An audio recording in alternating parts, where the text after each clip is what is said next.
Hello students, जय Jagannath. Welcome to Lakshmi learning. आज class रे आम गोटे छोट क्लास टे नवा साइंस पेडागोजी थ्योरी यूनिट 1 जोटा कि बहुत इंपोर्टेंट आउ इथर बहुत ट्रिकी क्वेश्चन आसे। एटा केवल तुम ओटीटी पाइन तुम जूनियर टीचर हो जाओ, तुम आदर्श विद्यालय हो जाओ, तुम सीटेट हो जाओ, जो थे भी सब्जेक्ट पेडागोजी अच्छी तापाई कम आसो। तो डेरी नक चलो स्टार्ट करवा। जदि यार पीडीएफ पाइबा चाहूच ताहले तले मो टेलीग्राम चैनल लिंक दि जाए, तुम मैंने जॉइन कर निज मतामत दे पार। तो देख science as body of knowledge ता पूर्व केवल एति कहबी जदि कॉन्सेप्ट ऑफ साइंस विषय रे। तो साइंस को आम कौन बुझुचु कि गोटे जिनस को आम इन्वेस्टिगेट करवा, ताको इंटरप्रिटेट करवा, माने तार अनुसंधान करवा, ताको व्याख्या करवा, आउ तार नेचुरल माने जो किसी प्राकृतिक फेनोमेना रही प्रक्रिया रही जोड़ा कि आम डेली टू डेली लाइफ रे आमर यूटिलाइज होउची, आम से सब को जो यूज करूँ ताको आम कौन कहूँ साइंस बोली कहूँ। ठीक अच्छे। तो साइंसटा गोटे ऑर्गेनाइज्ड वे थाए, साइंसटा गोटे सिस्टमेटिक वे थाए। साइंसटा गोटे लाटिन वर्ड रो आसी, साइंसटा गोटे लाटिन वर्ड आसी। लाटिन वर्ड कौन से साइंटिया, साइंटिया बा साइंसिया बोली ताको आमे कहूँ SCIENTIA। साइंसिया माने होची नोइंग बा जानिबा। ठीक अच्छे। तो आम डेरी नक चलो जानिबा नेचर ऑफ साइंस बा साइंस रो प्रकृति कौन, तार स्वरूप कौन। देख science as body of knowledge, science हूँ गोटे ज्ञानपिंड। ठीक अच्छे। ज्ञानपिंड आम कहीं कहूँ कहीं या भीतर आम किसी तथ्य देखुचु, या भीतर आम किसी कौन कॉन्सेप्ट बुझुचु, या विषय आम किसी थियोरी विषय जानूचु। एम कौन कर जहाँ आम नहीं कि धन्य गोटे जगार किसी गोटे भूल है एरर है आम आइडेंटिफाई करें चेंज कर। तो जदि science as a body of knowledge आम देखा तार माने होची it includes facts, concepts, theories जोटा कि आमर डेली टू डेली लाइफ रे हो कि गोटे साइंटिफिक वे किसी एरर हो गला से किसी चेंजेस आसिला से सब आमर काम आसे। Science is a dynamic body not static, माने स्टैटिक माने कौन कि स्थिर, डायनामिक माने परिवर्तनशील। तो साइंस अच्छे परिवर्तनशील। जो थियोरीटा आज सब वैज्ञानिक मैंने देइचंती काली जदि से किसी रिसर्च फल आउ किसी एड है एड ऑन है ताहले सेटा कौन ना परिवर्तन मध्य करा जाई पारे। तेणु रिसर्च थ्रोरे बा अनुसंधान थ्रोरे साइंसटा को आम कहीपर कौन it is a dynamic body. Science as a process as well as project. जमती कि आम जाचु जे चाइल्ड पेडागोजी पढ़ु जे learning, learning is a process and as product. Process रे आम केमिति लर्न करवा शिखुचु, प्रोडक्ट फल आम से जो तथ्य पाउचु बा जो कॉन्सेप्ट बिल्ड होची बा जो एक्सपीरियंस गेन करचु ताका आम कहूचु प्रोडक्ट। सेमती जदि आम साइंस प्रोसेस देखा ता भीतर जीव जे कौ वे आम डाटा को कलेक्ट करुचु बा कलेक्टिंग डाटा बा गैदरिंग डाटा ही गला। तापर आम कौ वे ताको थिंक करुचु, कौ वे आम ताको मेजर करुचु, कौ वे आम प्रॉब्लम टाको आम कौन सॉल्व करुचु। ए सब हो गला कौन कौन गोटे गोटे लर्निंग रो प्रोसेस। ठीक है। तो जदि आम देखा जे जदि तार प्रोडक्ट विषय आम कहवा, देख आम गोटे जिन विषय रिसर्च करुचु कहीं किसी गोटे तथ्य कनक्लूजन पाइबा। तो से जो रिसर्च फल जो कॉन्सेप्टा को आम पाउचु, जो कौन फैक्टा को आम जानापी पाचु, जो थियोरीटा आम पाचु, गोटे नियम तैयारी कर गोटे लॉ धन्य आम पाचु। आउ कौन आम गोटे साधारणीकरण जोटा आम कहूँ जेनरालाइजेसन, गोटे धन्य आम 3टा जिन स्टडी कले ताको आम जेनरालाइज करके गोटे तथ्य देले। तो फैक्ट हो गला, थियोरी होगा, जेनरालाइजेसन हो गला, लॉ हो कि कॉन्सेप्ट हो, ए सब हूँ प्रोडक्ट। साइंस रे ना सब बेले प्रोडक्ट अपेक्षा तार प्रोसेस उपर गुरुत्व दि जाए। जब प्रोसेस जिते माने कौन नीट एंड क्लीन हम बा जिते ठीक हम एक्यूरेट हम तार प्रोडक्ट मध्य सेते एक्यूरेट आसीबो। तो learning science is a process of science. ठीक अच्छे। साइंसटा ही साइंस को जानिबा ही तार गोटे प्रक्रिया है। Learning science is a process of science. Science is scientific knowledge is durable, माने यह दीर्घस्थायी अटे। आम जो साइंटिफिक नॉलेज आज आम किसी गोटे तथ्य जानिलु बा आज आम किसी गोटे लॉ विषय जानिलु।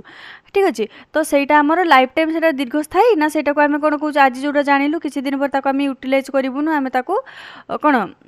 चेंज करदेबू नुहे ना। तेणु साइंटिफिक नॉलेज टाक आम कौन को ड्यूरेबल बोली कही था, माने तार कंटिन्यूटी थाए आ तार स्टाबिलिटी स्थायित्व थाए आ तार कौन कंटिन्यूटी मध्य रही थाए। Science is based on scientific method. एटा कौन सी बायस्ड कौन कनक्लूजन उपर डिपेंड करेनी। एटा साइंटिफिक मेथडोलॉजी ऑब्जर्वेशन हो, इनक्वारी हो, गैदरिंग डाटा हो, ताको एग्जामिन करबा हो, ए सब को लेकिन साइंटिफिक मेथडोलॉजीटा को बेस करके साइंसटा आमर बेस ही थाए। ठीक अच्छे। देन आसला कौन नेचर ऑफ साइंस रा कौन आसला इट इज कौन वेरीफाएबिलिटी, माने धन्य मु तुमको गोटे कहबी ठीक अच्छे लज अफ मोशन जो जमी कौन every action hedge N equal and opposite reaction तो यहाँ मुझे कहीदेली तुम मैंने कौन कहि कि तुम आम जब कौन गोटे एक्शन नौचु ताहले कौन तार किसी प्रतिक्रिया आम क्रियार किसी प्रतिक्रिया रही है तो तुम मैंने कह ना मैम आप ठीक कौन ना भूल कौन केमी जानवा मुझे ठीक अच्छे तुम मैंने गोटे टेबुल पर गोटे हाथ में चापड़ा मारिक देख तुम मानक भी फोर्स फल तुम मानक कष्ट हम तो तुम मैंने परीक्षा कर देखले हाँ यहाँ भेरीफाएबल बा बेस्ड ऑन एविडेंस जहाँ आम कहूँ है तो ये भेरिफिकेशन जो आम कहूँ भेरीफाएबिलिटी कहूँ ता भर कौन कि यहाँ तो गोटे नॉर्मल एग्जांपल या एग्जांपल आम कहूनी एक्चुअली एग्जांपल कौन जमती कौन कौन इनफॉरमेशन कलेक्ट करवा डाटा और फैक्ट्स कलेक्ट करवा किसी टेक्स्ट हो किसी एक्सपेरिमेंटेशन हो एक्सपेरिमेंट थ्रो रे डाटा कलेक्शन थ्रो रे गैदरिंग डाटा गैदरिंग थ्रो रे आम भेरीफाई करथाउ क्या गोटे साइंटिफिक थीम को बेस्ड ऑन प्रेडिक्टेबिलिटी यह प्रत्याशित अटे माने आमे प्रेडिक्ट करि परिबा हैला फ्यूचर आउटकम कौन हम फ्यूचर इवेंट्स कौन हम आम प्रेडिक्ट कर लो को आम पुट कर साइंटिफिक वे आम जाइचु माने यार रिजल्ट एया हे पारे हुए तो 100% कन्फर्म न थाई पारे किंतु आम प्रेडिक्ट करि पारिबा एम्पिरिकल माने कौन कि that means science is based on direct experience and observation किसी गोटे फैक्ट हो कि किसी गोटे कनक्लूजन हो कि कौन भी हाइपोथेसिस हो साइंस ऑलवेज कौन करे डायरेक्ट एक्सपीरियंस करे ऑब्जर्व करे माने साइंस इज कौन जहाँ आम कहूँ विज्ञान हूँ प्रयोग सिद्ध एवं प्रत्यक्षवादी अटे यहाँ सब डायरेक्ट एक्सपीरियंस ऑब्जर्वेशन आ रिसर्चर मानकर कौन वेरिफिकेशन द्वारा ही आम कन्फर्म कर थाउ या केबे भी फैक्ट माने कौन बेस्ड हुए नहीं बा बायस्ड कौन रिजल्ट दिए नहीं देन आसला ऑब्जेक्टिविटी माने होचे वस्तुनिष्ठ देख किछि थाए थियोरी बेस्ड किछि थाए फैक्ट बेस्ड साइंसटा ऑलवेज होचे कौन सब्जेक्टिव नेचर नुहे सेटा होचे ऑब्जेक्टिव नेचर माने सेतरे कौन से कौन पक्षपातिता न थाए तो फ्री फ्रॉम बायसनेस आउ प्रीजुडिस आउ कौन सब्जेक्टिविटी रू बायसनेस रू दूर रे थाए एथिरे कौन सी कौन प्रीजुडिस बा कौन सी ये न थाए ठीक अच्छे तापर आसला कौन replicability it means occurrence of same result again जदि आम सेम फॉर्मूला जदि आम सेम कौन प्रोसीजर जदि आम सेम लॉ को ठीक जगह ठीक भाव में एप्लाई करथिबा तो याकू जेते थोर आम रिपीट कले मध्य तार result again and again same ही आसीबो तेणु कौन कह साइंस इज रेप्लिकेबिलिटी माने इट अकरेन्स ऑफ सेंस माने कौन the same result again and again ठीक अच्छे देन आसला एम्स ऑफ टीचिंग साइंस आम तो साइंस प्रकृति आउ स्वरूप विषय जानिलु एबे आम जानिबा आम विज्ञान कहीं पढ़ा एटा बहुत पेपर 1 आ पेपर 2 पे काम आसबो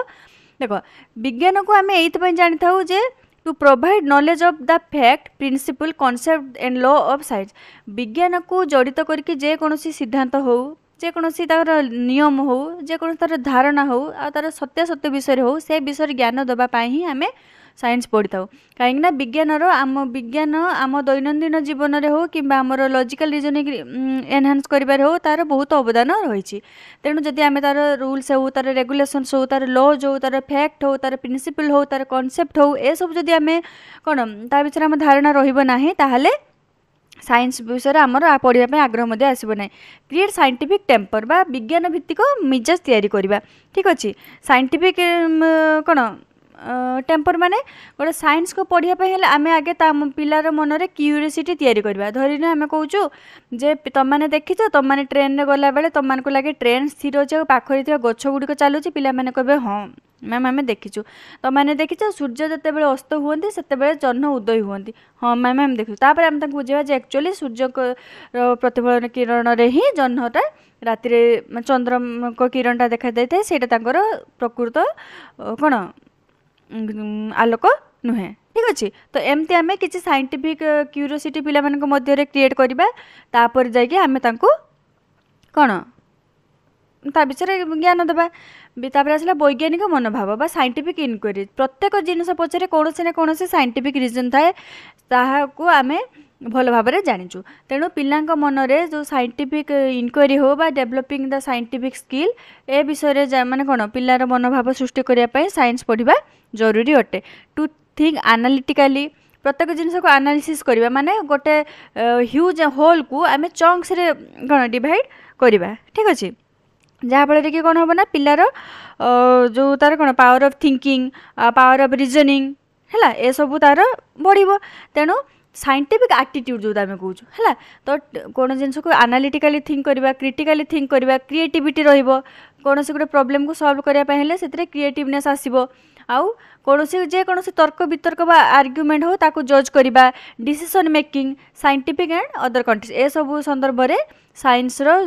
कौन शिक्षा निहाती जरूरी to develop skill in experimentation कौन से परीक्षण करवा ऑब्जर्वेशन करवा बा कौन निरीक्षण करवा ड्राइंग हो प्रॉब्लम सॉल्विंग हो मैनिपुलेटिंग एपरेट माने जे कौन गोटे तथ्य को दिया ताको मैनिपुलेट करवा ए सब क्षेत्र में साइंस टीचिंग रो अवदान बहुत रही ठीक अच्छे यहाँ तो गला गोटे कौन कमन जो कौन टीचिंग साइंस सेट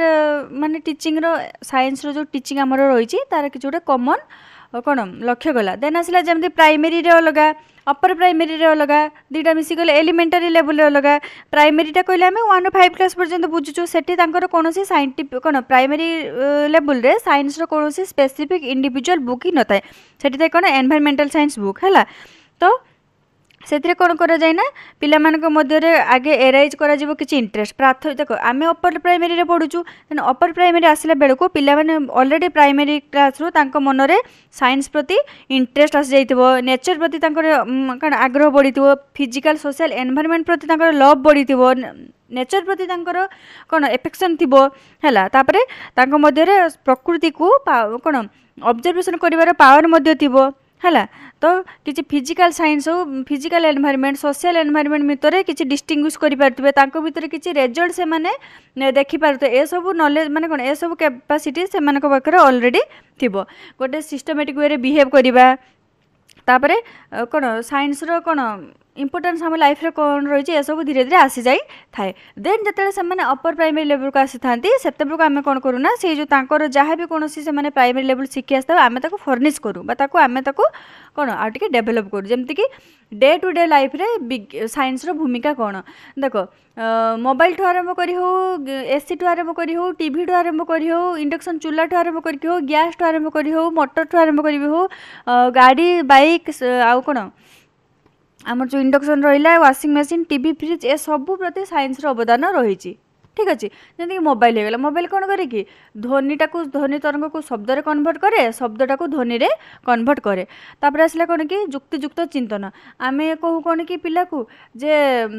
कौन जमी नर्माली आम कहूँ जे आम गरम पर ठंडा खाइबा नहीं कहीं पूर्व एनवायरमेंटल साइंस पिला पढ़ी आसते मृत्तिका सृष्टि केमती हुए माने पत्थरटा गरम थाए वर्षा हेले सेटा पुणी ठंडा हुए पुणी खरा हेले गरम हुए पुणी ठंडा हुए एमती गरम ठंडा होगी पत्थरटा फाटी जाए ठीक सेमती आम दांत मध्य गरम खाद्य खाइला गरम थी जदि आम सांगे सांगे ठंडा खाई दूचु ताहले दांत मध्य फाटी जिबार संभावना दांत फाट सृष्टि होबार संभावना थाए तो एमती करके आम पिला को बुझे पारिबा ठीक अच्छे देन कौन कि डेवलपमेंट ऑफ पावर ऑफ कौन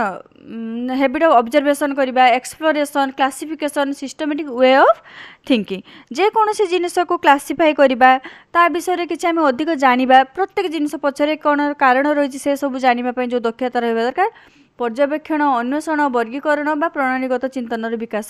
साइंस फल होता है देन आसला नोइंग और information concerning nature and science प्रकृति और विज्ञान संबंधी जेकोसी ज्ञान रही आहरण करवा हूँ कौन जोटा कि आमर गोटे हेल्थी लिविंग निहाती जरूरी developing the ability to reach generalization and apply them in problem solving problem देख जेकोसी जिन आम बिना शर्त कौन काम करना आम गणित पढ़ू साइंस पढ़ू भाषा आम कहीं पढ़ुचु निज मनर भाव को प्रकाश करने गणित आम डे टू डे लाइफ रे यूटिलाइज करुचु आ फ्यूचर यूटिलाइज आम करुचु ठीक सेमती साइंस को आम जो पढ़ुचु तार कौन थीम हो तार कौन लॉ हो जहाँ को आम जानूचु ताकू जब आम डे टू डे लाइफ रे यूटिलाइज न करिया प्रॉब्लम सॉल्व माने रियल लाइफ सहित कनेक्ट न करि परिबा ताहले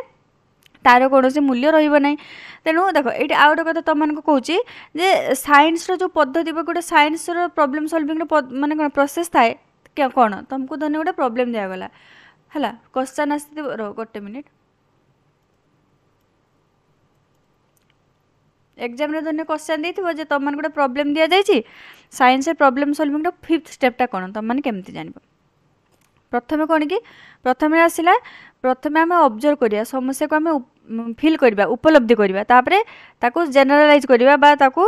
कौन क्लारिफाई करिया प्रॉब्लमटा बा ताकू सरल भाषा रे प्रकाश करिया तापरे आमे ता रिलेटेड गैदरिंग करवा डाटा जहाँ भी थिबो ताकू आमे डाटा कलेक्ट करवा देन ताकू एनालिसिस करवा तापरे जहाँ भी एनालिसिस करके आमे गोटे युक्तियुक्त तथ्य तो पाइबा ना ताकू आमे आइडेंटिफाई बा हाइपोथेसिस को आइडेंटिफाई करवा सेटा ठीक कि नुहे ताकू इभालुएट करिया पे आमे भेराइटी जगह पुट करवा आ फाइनल रिजल्ट बा फाइनल कंक्लूजन टा आमे दबा दे सारिला पोरे से जो कंक्लूजनटा सेटा आम सबू जगार बा रियल लाइफ सहित कनेक्ट करि पारुछि ना नाही डे टू डे लाइफ संगरे सेथिरे आमे कोन कम्युनिकेट करके ताको आमे चेक करवा जेमति कि जॉन डी कोन कहउछन्ति कि विज्ञान वैज्ञानिक पद्धति और वैज्ञानिक मनोभाव माने साइंटिफिक प्रोसेस आ साइंटिफिक कोन एटीट्यूड होउछि साइंस कोन पढ़िबार तार मूल लक्ष्य हैला तेणु आज क्लास रे आमे साइंस रे एम विषय पढ़िले एम कौन तार ऑब्जेक्टिव विषय पढ़िले तार नेचर विषय जानिले नेक्स्ट क्लास रे मु क्वेश्चन नहीं के आसीबि तमरो जो कोन MCQ related to science pedagogy तो क्लास टी भल लागले चैनल को सब्सक्राइब करिया सहित अन्य मान सहित शेयर करिवो लाइक करिया पय मते भूलिबो नै जय जगन्नाथ पुणे देखाबो आउडे क्लास रे।